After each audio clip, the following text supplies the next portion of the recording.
Okay, well, why don't we get started, understanding that there may be other people joining us a bit later. What I'd love to do by starting is have us go around and introduce myself, and I will start. My name is Alison Kent. I'm on the board of Yolo Audubon Society, and I'm a nature journaler. And I live in Davis, California, and we are starting to get people from all over the place. So if you could, when you are introducing yourself, say where you live, and why don't we all start by saying what's the most interesting thing you've seen so far? And it doesn't have to be animate. It doesn't have to be a bird, but I will go ahead and say that I heard a purple finch singing this morning, and that's always a lovely thing. So Linda, you are next on my screen. Would you like to introduce yourself? Sure, I'm Linda Myler, and I live in Woodland, and I haven't seen anything outside this morning because I haven't been there yet. But yesterday when I was walking, one of my fruit trees of my neighbor it was full of little birds, and I didn't know what they were. So I tried to take a picture so I could identify them later. And my picture didn't turn out. So I don't know what I saw, but there was a whole lot of these little birds with they had little yellow bits on their tummy. There were, sorry, repeat the bits on their tummy. What did you have? Little yellow spots. Oh, okay, so there's been a lot of goldfinches around, and there have also been a lot of yellow rumps. The yellow rumps are getting ready to fly up into the mountains to breed. I hope they don't go today because they're still getting snow up there. But yeah, that's good. Probably in a little flock, it's probably goldfinches though, which is great. Cool. All right, Sharon, you are next on my list. I also have my name is Sharon Dario, and I spend a lot of time volunteering for Osher Lifelong Learning, but I walk every day, and I in my neighborhood, and sometimes I go with a friend to the Arboretum, and we've seen wood ducks recently. They're just beautiful. Yeah, that's great. Well, fabulous. Marcia, would you like to let us know a bit about you? Yeah. Well, I'm an all-around creative person. I live in Woodland also. I'm just in the midst of making all kinds of fun things. And I've been feeding birds and watching. I have a dove right outside here right now in a boxwood tree. And it's the second time or third time a dove has nested there. And so I've got a ringside seat on the whole thing. Okay. The other day in the Arboretum, I saw two male ducks fighting over a female, and that was just lots of fun to watch. Probably not so much fun for them. But. Yeah, great. Okay, thank you. Laura, you are next on my screen. Good morning to you. It's good afternoon to me. I'm calling in from Salem, Mass, where it's a balmy 38 degrees. I'm a novice sketcher, artist, whatnot, and I really have enjoyed these several weeks with you, Alison and company. Although I don't have anything interesting to report today, I got to tell you, I think it was Monday or Tuesday, I got up at 7 a.m., opened the blinds, and what's sitting outside but a barred owl right outside our window. Oh my God. Oh, that's so cool. That owl sat all day. It did not move all day. And then finally at about 3-ish, it started to preen. And I had to run for an appointment. And Mark said by 3:34 it had left, but it was amazing. Wow. To have that all Lucky. day. Wow. Yeah. Cool. All right. Morgan, you are next on my screen here. Hello, everyone. So I live in Davis, lived here for almost a year now. I was interested in this because I have been intending to sort of start spending more time birding. So I'm like just starting to get into it, just like peeking in. starting to explore the world a little bit, and it seems like a good way. I mean, starting journaling seems like a good like mindfulness exercise when I'm out in nature, and a good way to kind of train myself to look around and pick up details and all that stuff. So it all seems Fantastic. really just like a nice thing to do. It really is. So yeah, no, thank you for joining us. Mhm. Camille, would you like to introduce yourself? Hi, yeah, Camille Kirk, and I live in Davis. I'm gonna not be on video because I'm one of the scrambled people who forgot about the time change, so I'm perhaps not camera ready. And I know Allison from many years ago from working with her at UC Davis. I currently work at UC Davis. I have the interesting things that I've seen, well, not today, but I did see a Nuttall's woodpecker the other day, which was really lovely. Mhm. And lots of little birds, of which I am too incompetent as a birder to identify. But I did take notes that you said goldfinches and yellow rumps, so I'm going to Mhm. look those up and go out with a better eye. And I'm joining this because I want to continue. I joined you last month on Great Mhm. American or Great Backyard Bird Count, and would like to continue. And like Morgan, this is a good way, I think, for me to be more observant and get over my fear of not being an artist and just be a person who draws.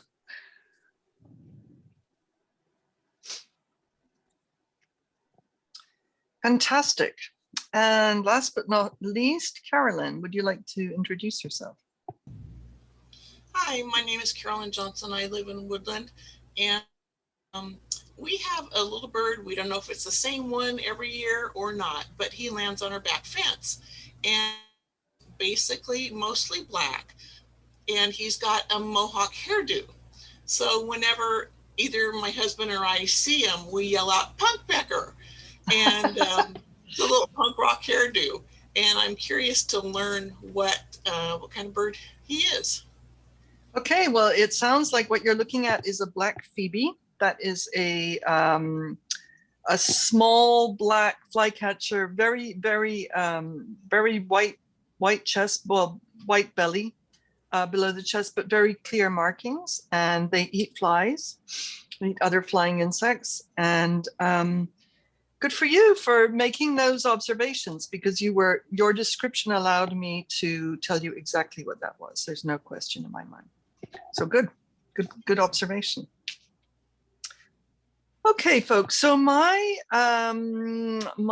interest in nature journaling is actually something that many of you have touched on, which is that if you look closely at something, you will. I'm sorry, Linda's dog I just saw a nose popping up, and it was oh my goodness. By observing something closely, you learn a lot about it. And it can be a plant, it can be a bird, it can be a mammal.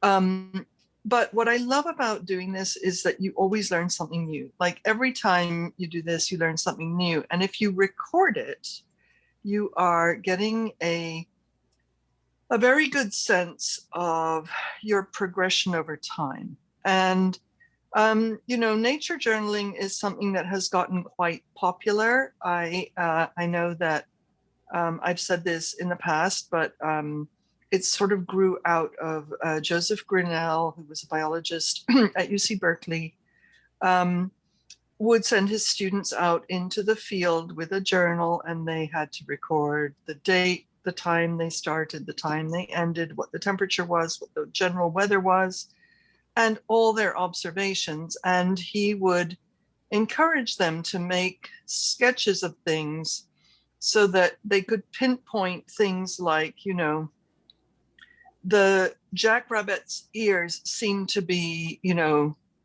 feet long or whatever they are. And they would note that. And so what you do, if you do a little drawing of something with a few notes around it, next time you see it, you'll look for those and you'll say, oh, that looks like the thing that I saw last time. What else can I learn about it? And so this nature journaling exercise has the advantage of getting us outside, which is a really good idea, especially in the pandemic. Getting some fresh air, getting a little exercise, and mostly training our eyes and ears to learn what is common in our area or wherever we're doing this, so that when we hear or see something that's not like that, it's a process of elimination. It's kind of a binary. Okay, this looks like it might be X, but it doesn't sound like X. What might it be? And if I don't know if you all know about this app called Merlin, which is I think it's a website actually that is put out by Cornell, where you can say, I'm looking at a yellow bird, sparrow size, thin bill, don't know what it is, and it will give you options. And you tell it where you are, so it will eliminate anything that is not likely to be found in your area. So that's really helpful for those of you who've been seeing birds that you're not quite sure what they are. That's a great one to know about. Most of us have these phones, and you go out with a phone and it can really help you. It give you even a bad photo can really help you nail down when you see a photo of it. Well, it's definitely not that because the beak is wrong. It's definitely not that because the tail's too long. So this process of elimination can really help you. Now, why I think nature journaling is really helpful is there's this cognitive thing that happens when you put your pen to paper that is definitely telling your brain more about the thing you're observing than you would if you just saw it. And actually, I'm going to argue than you would if you just photographed it. I mean, I know some photographers are really mindful practitioners with their camera, but that is not most of them. And I think just this process of getting something on paper and making a couple of notes is a very, very valuable observation tool. And I'm a person who likes pens. I'm not against pencils. I think pencils are fabulous, but I sketch with a pen. I sketch with a fountain pen. Let me get that right in. This is a cheap fountain pen, but it's a very good one. It's Pilot Metropolitan fine nib. And I sketch with a waterproof ink that works in fountain pens, which is very unusual. Usually they clog them up. Although you know what? I had a dream last night. Somebody was telling me I ought to go back to India ink, and I'm going to ignore that. I don't know what they're telling me that for, but so what I do usually is I sketch. I'm writing down with fountain pen, and then I sketch as well with fountain pen. And because it's waterproof, I can then put a watercolor wash over the pen and it won't smudge. But what I would love all of you to do is experiment with what you like to work with, what kind of paper you like, what kind of instrument you like. Do you like colored pencils? Colored pencils are great. They're not messy.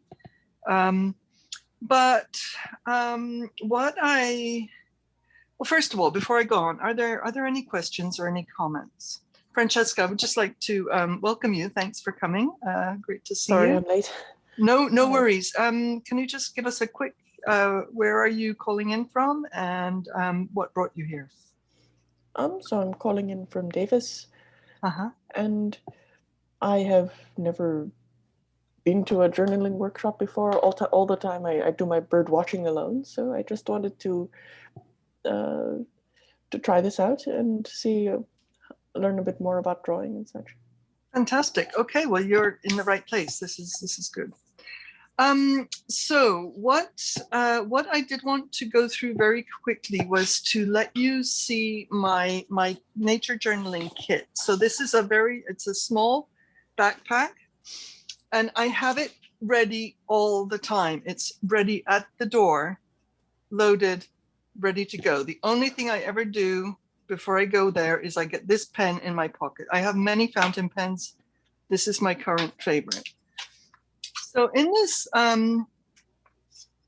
this bag, I have my binoculars, which are, you know, they're always at the top because I often need them, not just to go nature journaling.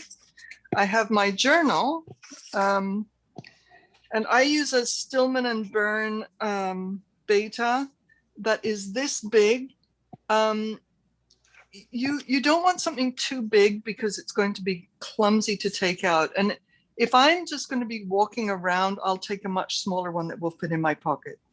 But I like the size of this. And this is the journaling that I did at our last session, which was when I saw these purple finches outside. Yeah, I've been out since. So what else do I have? I have a hat, and that hat will change according to what season it is. And in winter, I always have a pair of fingerless gloves in there as well.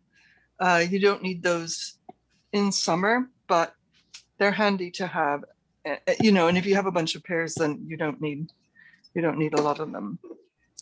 I have a little portable tripod stool, which I can just set up wherever I am. So you don't have to find a bench. You can be where you want to be and sketch there. I can't remember where I got this, but I got it, I think probably at REI. It's called Buyer of Maine, B-Y-E-R.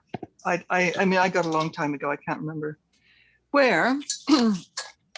And then I have a small watercolor set, and I will just show you. I have crammed a bunch more colors in here than originally came with the set, and this is something that is very personal. Well, there's two colors that I find I'm using all the time, and one of them is buff titanium. Is a really handy color for doing the wash on a bird's chest. Anyway, again, experiment. You don't need expensive watercolors. Those cheap little Prang sets are perfectly fine for this. Don't get caught up in having to buy expensive equipment. It's not necessary. And then I have a few other things in my little pencil case here. I have another color paint, which I keep in this where I can put a little reservoir of water. That's just for shadow. This is called neutral tint, that color.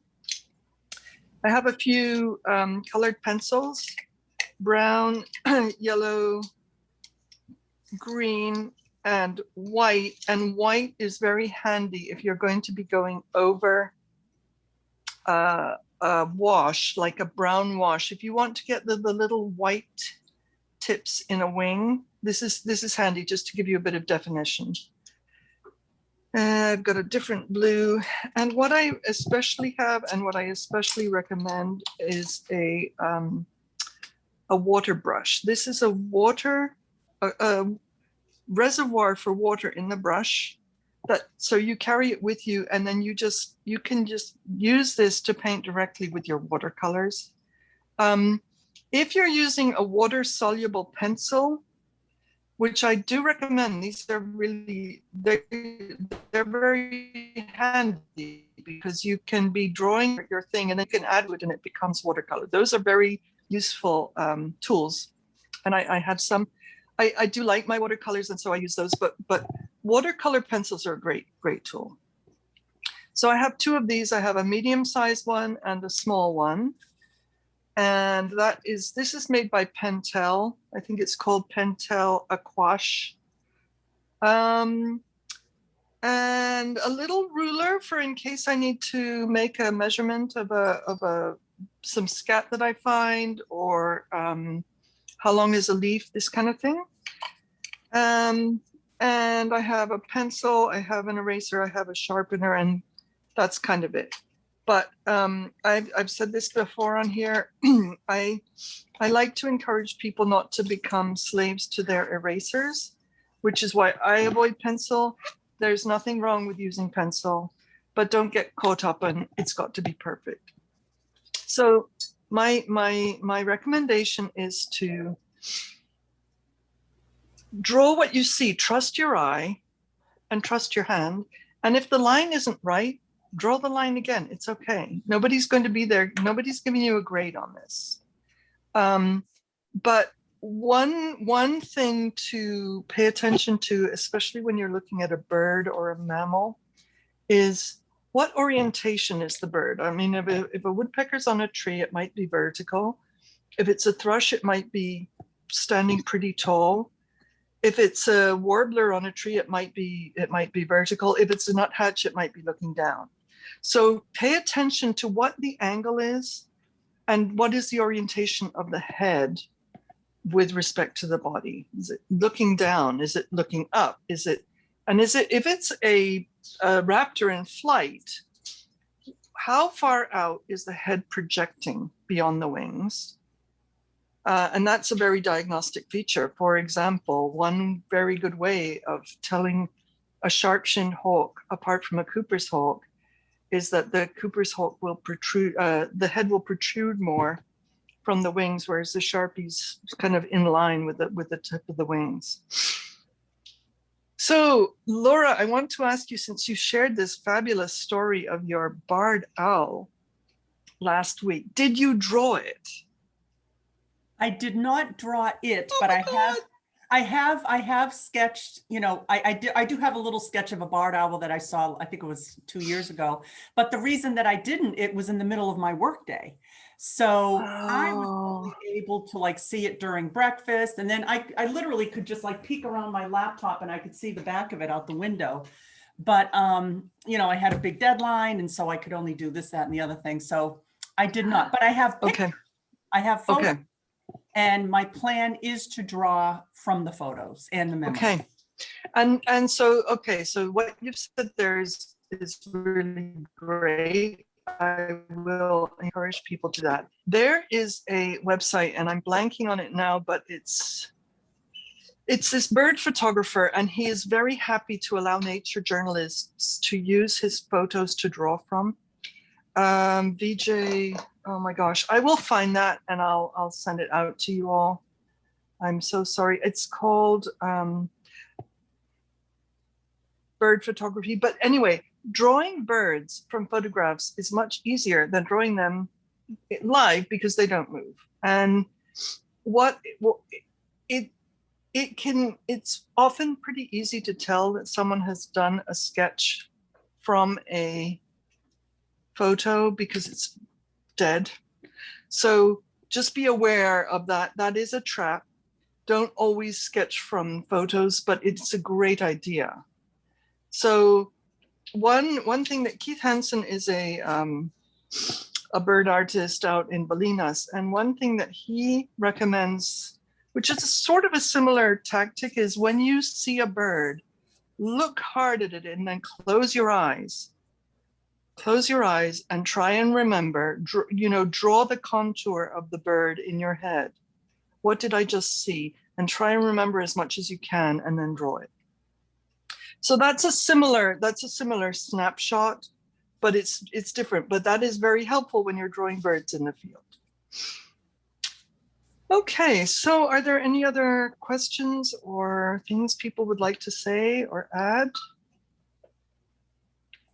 You know, I really like your advice about using a pen and trying not to make it perfect. Yep.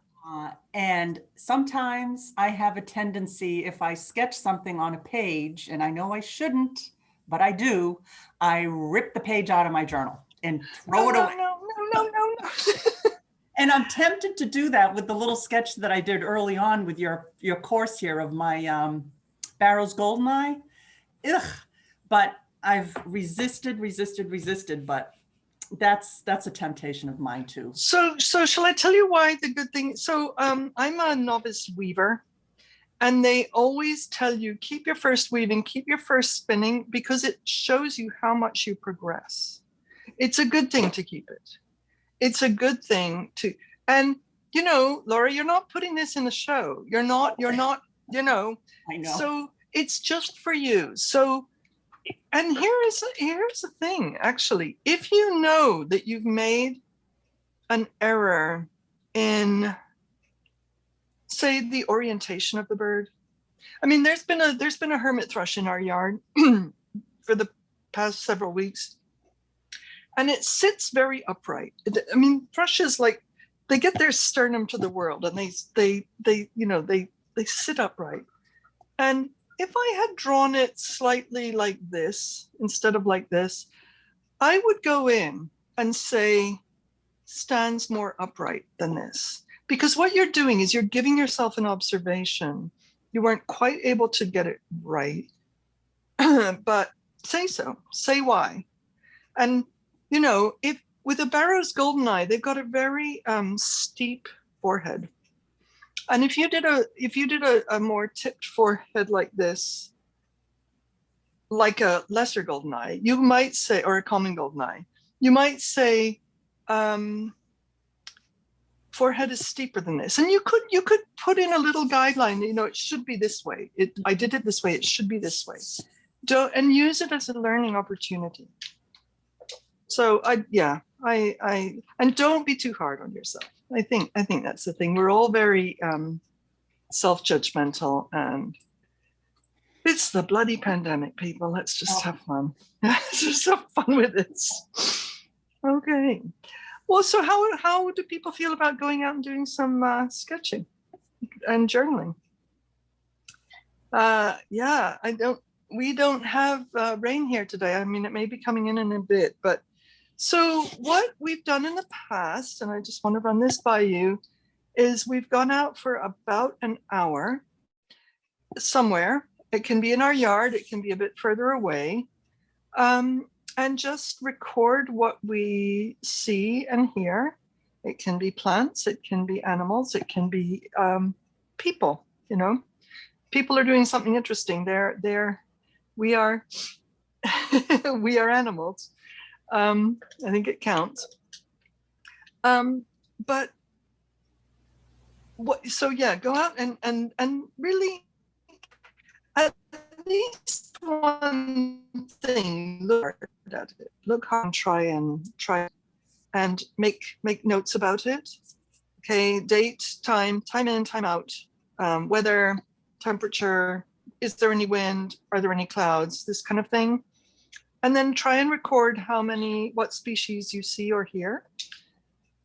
And so it is now 9:30. If we get back here at 10:30, so Laura, that for you would be, I think, 1:30.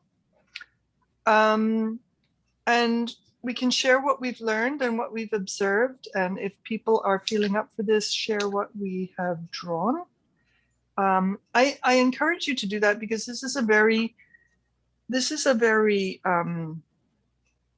nurturing environment for people to try things out. And I think I really encourage you to do that, because the more you do it with people who are going to be encouraging, the more comfortable you're going to feel doing it at all. So meet back here at 10:30 Pacific.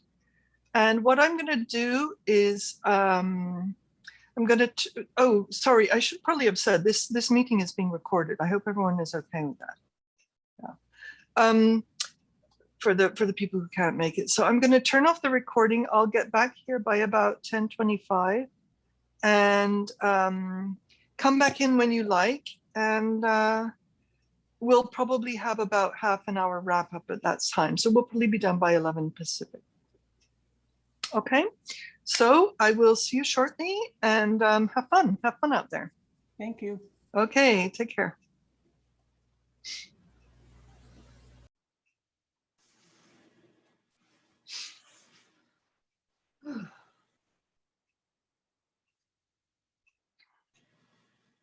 How'd you get on, Marcia? I saw you working hard there. Well, you know, I'm not used to drawing moving things, so I really know like my dove. And, you know, I was watching sparrows, and they just don't sit still. They're so nervous. Yeah. And well, there's yeah. there was a blue jay at the feeder, but I didn't have my sketchbook with me at that moment. I was having a snack, so. But at least the dove is out there, reliable. Mhm. So is this a mourning dove or a Eurasian colored dove that you're able to tell? I think it's a mourning dove. Okay, Maybe you'll be able to tell from my picture. I hope so. I hope so. I don't know my birds. They're just flying things so far. This is so funny because we have people who are artists but not birders, and birders who aren't artists. And I think it's a great combination, actually, Yeah, yeah. of people to have in here. Yeah. And it's a new challenge. Hmm. And I was looking at a painting, small painting that I did of a bird from a photograph, and you know, I having a little distance. Yeah, it is so totally flat, even with the drawing skill and everything else. It's still, you know. You know, I find that it's actually really helpful to draw birds from video Oh, because they are moving. mhm. And you can, you know, if you're looking at something on YouTube, you can have it go back, you know, go back, and then so you're seeing the same pose over and over again. Yeah, yeah, But they're not dead. They're not yeah. a still photo. Right. That's a great idea. Yeah, yeah. So video is actually helpful. Mhm. Yeah. Yeah, video is a very useful tool for learning things. Yeah. Yeah, especially since you can, you know, you can slow down the speed, and yeah, Yeah. it's not the speed your eyes sees things. So it's really an important thing to remember. Don't always just slow stuff down, because you'll see a you know, an animal move differently. Hmm. Yeah. Well, how about everybody get on? Was that fun? Oh, yeah. Excellent. Okay, I see we're just gathering again here. We often lose people after the session outside, and whether it's because they want to stay out and keep going, or they've had enough and want to eat something.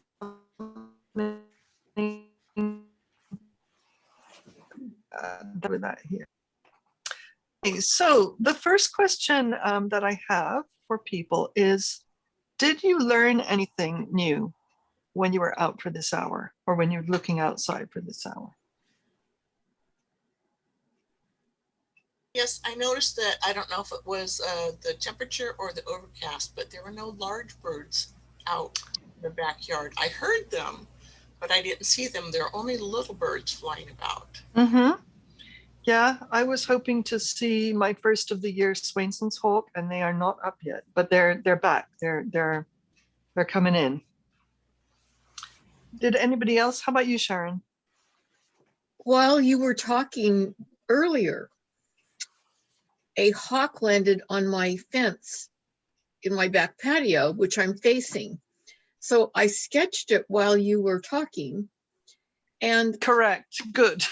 and I was thinking that maybe it was a Swainson's, but I really, one of the things that I sometimes see in hawks that are perching is that striated chest, but this did not have a striated chest. It was solid beige. And of course I couldn't see the tail because it was facing me. And it had yellow legs. How big was it, Sharon? Medium. Medium. Okay. Swainson's hawks are pretty big, and they're not quite as likely to land on a fence. Oh. So if I were you, I would look up Cooper's hawk, and look up red-shouldered hawk. But this red-shouldered hawk really does have horizontal striping on the chest, and you thought it was plain. But have a look at both of those, and if it's neither one, then keep trying. It could have been a Swainson's. We'll not rule it out. They're pretty large. else noticed, hadn't noticed before? Yeah, go ahead, Morgan. So I saw what I'm pretty sure is a Nettles woodpecker, and I heard excellent. it before I saw it. You know, I heard the little tapping on the branch, and while I was looking at it, it was just kind of like lightly tapping and kind of like idly. And what I learned about myself is I don't actually know why woodpeckers peck on wood. I didn't really know what it was doing or why it was doing that. Okay, well, that's a great research project between now and next time. So they do peck on wood for different reasons. When they drum, it's always a communication, either mating or telling other woodpeckers of that species, I'm here, this is my spot. But they excavate, they make holes to nest in, and they tap on wood to, and actually Nettles woodpeckers do this a lot. They're like sapsuckers in that they're making small indentations in the wood to attract the sap, to attract the insects, which they will then eat. Yeah, so it's multi. And something I learned from my friend Chris Chacon, who lives over by Laura in Massachusetts. He's a big woodpecker guy. He said that woodpeckers are often the last to get up and the first to go to bed because they don't want anyone else stealing their house. They spend a lot of energy making these cavities, and they want to make sure they keep them. So there we go. All right, is anybody else willing to share something that they learned that they didn't know before?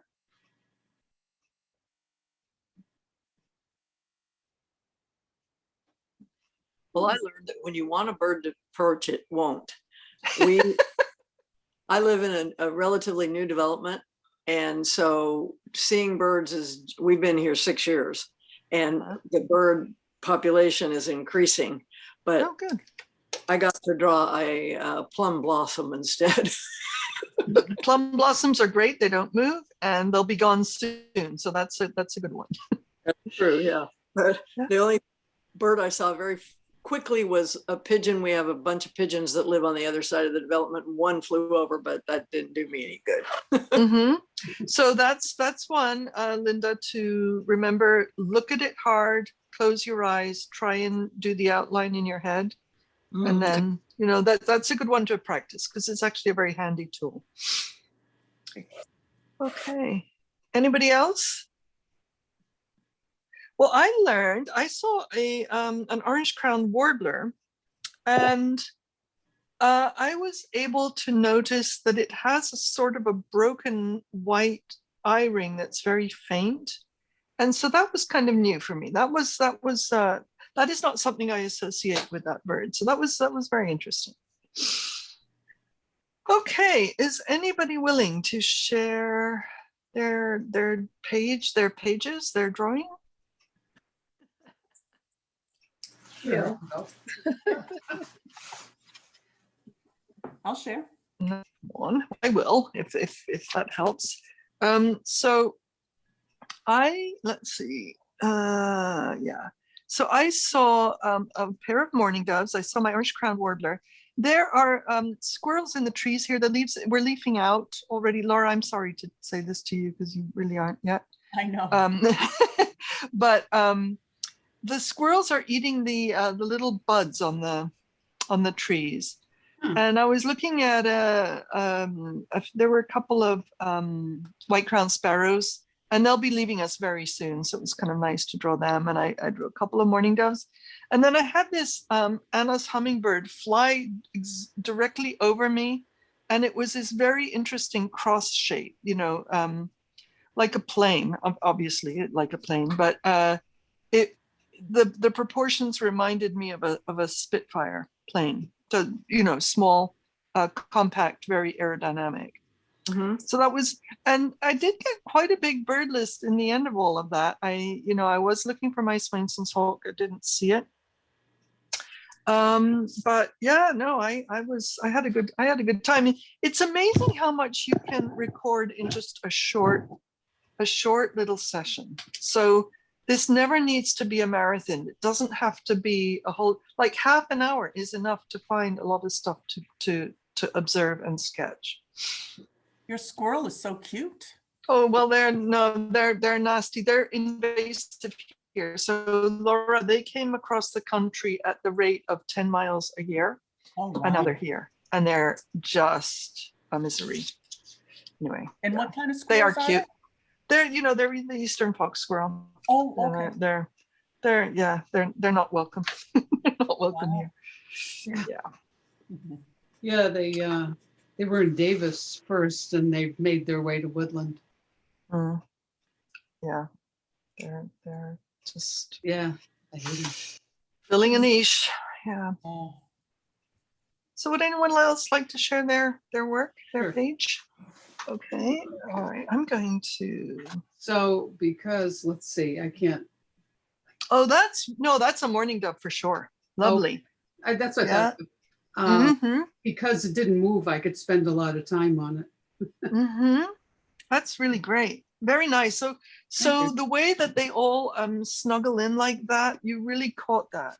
They Yeah, hunker yeah. down and they're trying to make themselves invisible, and they are pretty. It's Yeah. you sort of would have to know it was there. Yeah, great rendering of the bill. It's good. It's not straight. It kind of goes up a little bit and then curves and then down. That's very diagnostic. So yeah. Thank you.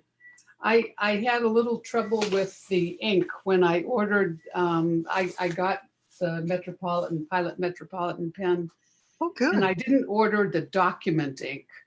It's really important to make sure it's document. So I'll have to get some more. Oh wow. Well, I mean, you told me what to get, but I just didn't notice when I was ordering it. So do you like the pen? Oh yeah. Yeah, isn't it? Yeah, it's nice, isn't it? It's great, great little pen. Yeah. Okay, anybody else want to share something that they did? I can Laura? share. After you guys showed yours, I'm a little embarrassed, but there's my flower. Oh, sweet. Oh, that's sweet. And my dated and my time and everything, the temperature, and little green things that are going to be leaves. But I had another flower that I was going to draw, but I didn't get to it because I'm a little slow. But I am trying. Okay, so great, Linda. And actually, that's a beautiful blossom. And are you sure it's a plum? Oh. Don't Is look like a plum. It's a plum or a peach because that's the two trees. I think it's a peach. I think it's a peach. I think because plum blossoms are white. Oh, Just, okay. I don't want you to be surprised when it actually makes fruit later. Okay. Yeah. Peach blossom. Okay. There you go. It is the peach tree. There I you only go. trees out there. Okay. I'm going to All label. right. Yeah. Go ahead, Laura. What we got? Oh, look so at you! What you get? Oh, there's your.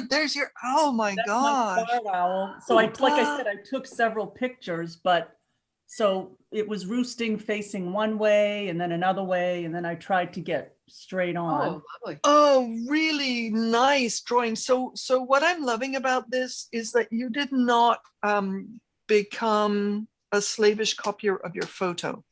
These are fast sketches from the photo of different. I love it. I love how you did this. Well, thank you. And then I did this one with a colored pencil. Mm-hmm. But I wanted to ask you, I really like a smudgy look. Mm-hmm. And I have a, like one of these smudge things here. Mm-hmm. Mm-hmm. Is there something else I should be using to smudge color pencil, or should I maybe try oil pastel?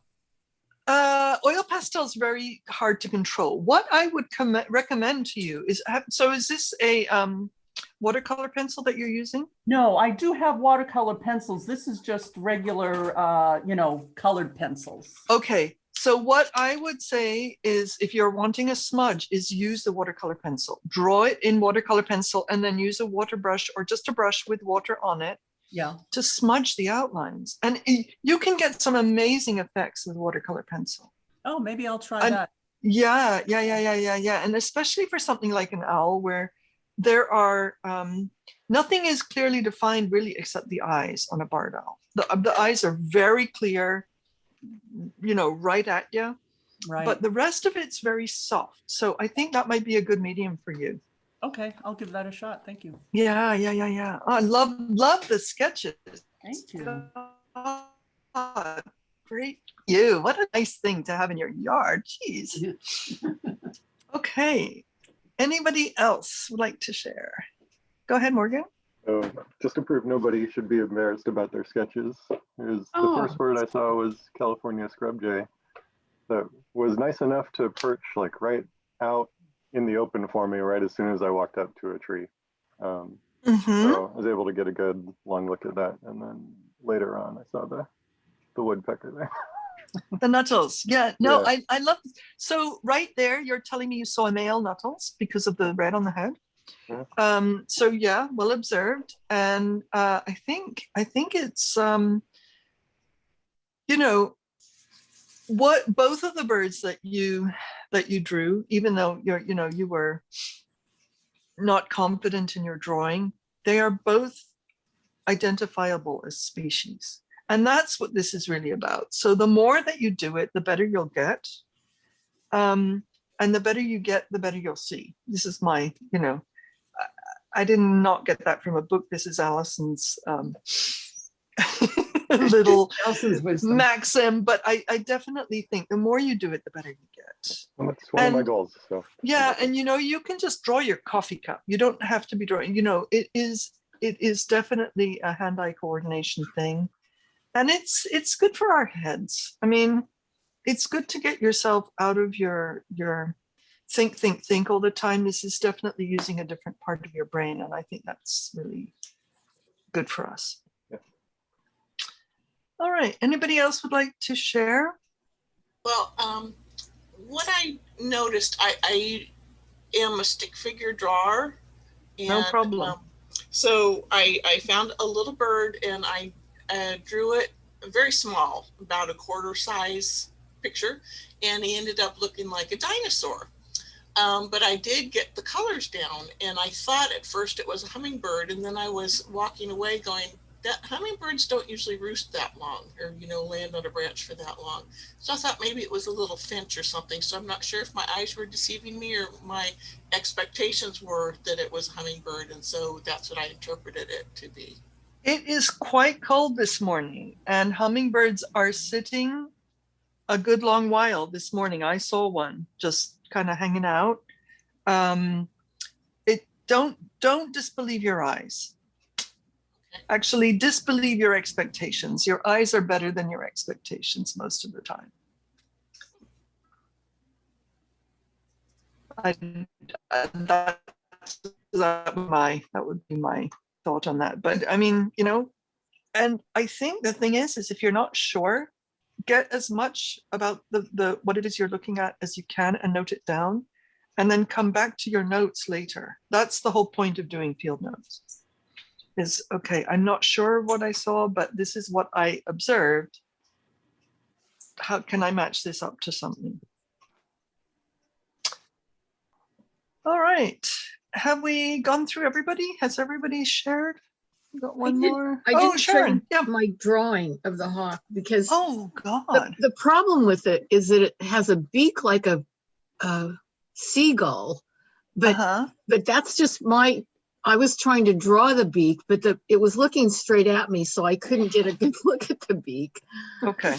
And the eye, so the head is facing to the side when it really wasn't facing to the side.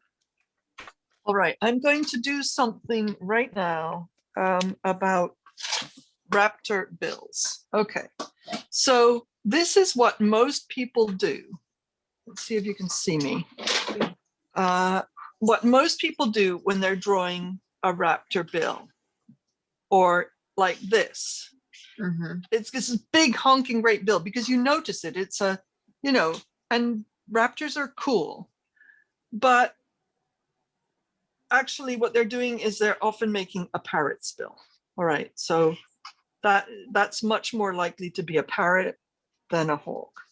So what Keith Hansen says, and actually Jack Wells says this as well, is start with the sear. So most raptors have this fore section of the bill that is quite big, and then you're just going to put a little thing off of that.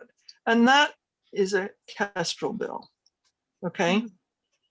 So you've got your, things going down here. Raptors have big eyes, and because they see far, it's very important to them to get their sight in, and they usually have bone protecting their eyes from whatever it is they're catching. So it gives them a kind of a mean look, but that is bone protecting their eyes. So they've got this, this big thing here. And their nostril is usually like there. So instead of getting tempted to do this big hook, think of the big, I think it's called the sear. And then is this just going off that? And then the bottom mandible is much less curved in a raptor. In a parrot, it's not, but in a raptor it is. And so if you've got a Cooper's hawk, I mean, a bald eagle will go, the bill will go out straight and then hook. And then like that. And then so, you've got your shaggy head and like that, the big bone again. But for the smaller hawks that we have, do the circle and then do a small hook, but then the lower one is much straighter. So this brings me to something I put in the chat earlier. John Muir-Laws is my mentor and a wonderfully generous bird and nature artist who has encouraged hundreds and hundreds of people to take up nature journaling. And, I love it that is happening. There's a Facebook group called the Nature Journaling Workshop. I put these links in the chat. They're not links, but they're names. But John Muir-Laws does 2 classes that are free a week at noon Pacific online, and you can register through his website, johnmuirlaws.com. And they are, there's a donation. He's trying to feed his family, and it's been pretty tough during the pandemic, but it's a wonderful resource for us. There are other bird artists that I've put on the chat that are definitely worth checking out. I think my biggest thing is, if you just did 5 minutes a day of this, you'd get really good. If you did, it's much better to do small, short bursts than marathon sessions.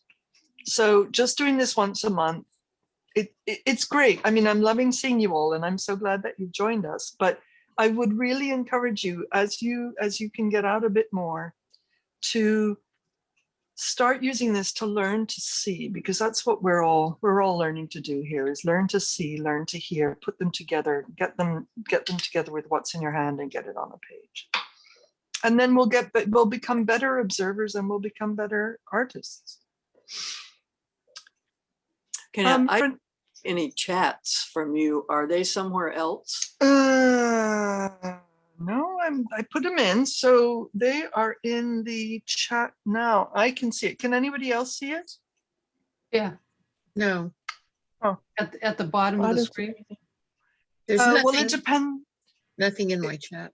Okay, well, let me. I'm going to put it in again.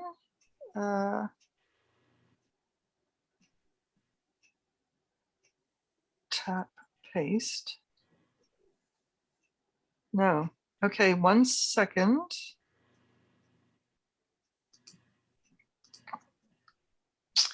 All right, I'm going to just put in.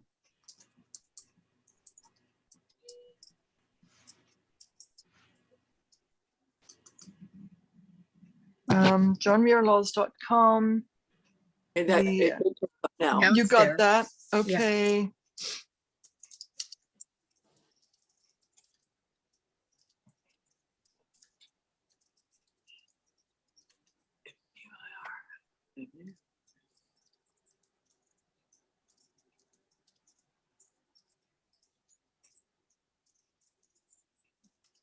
A lot of these people, a lot of these people used to be bloggers. I'm not sure that they are all still blogging, but what it does is it gives you a fantastic insight into the way that different people approach this subject and what they do.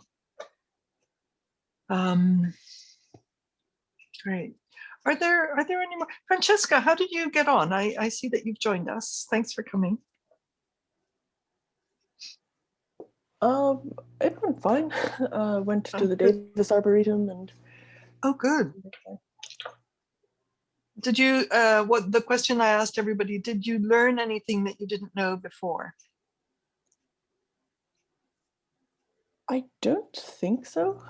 Okay. But it was, I don't often have practice of drawing things from life. I usually draw from photographs. So I guess I learned a little bit more about trying to do it directly from a live thing and not erasing, as you said. Oh, good. Well, that's good. That's a good thing to learn. I'm glad about that. Yeah. And you missed it. I was talking with Marcia earlier. Try drawing from video. Because what that does is it allows you to go back, but what you don't have is a static image. You have an animal that's moving, but you can slow it down and you can also repeat. So actually video is a great tool to learn with. Oh, yeah. And plus you can see birds or animals that don't occur here, where we live. So yeah, it's good. Okay, folks. Well, gosh, thank you so much for joining me. I really enjoy these sessions. It's very fun because we always seem to come up with different things as a group. It's always a different group. You Woodlanders, how did you find out about this? I'm just curious. For me, it was in the Democrat.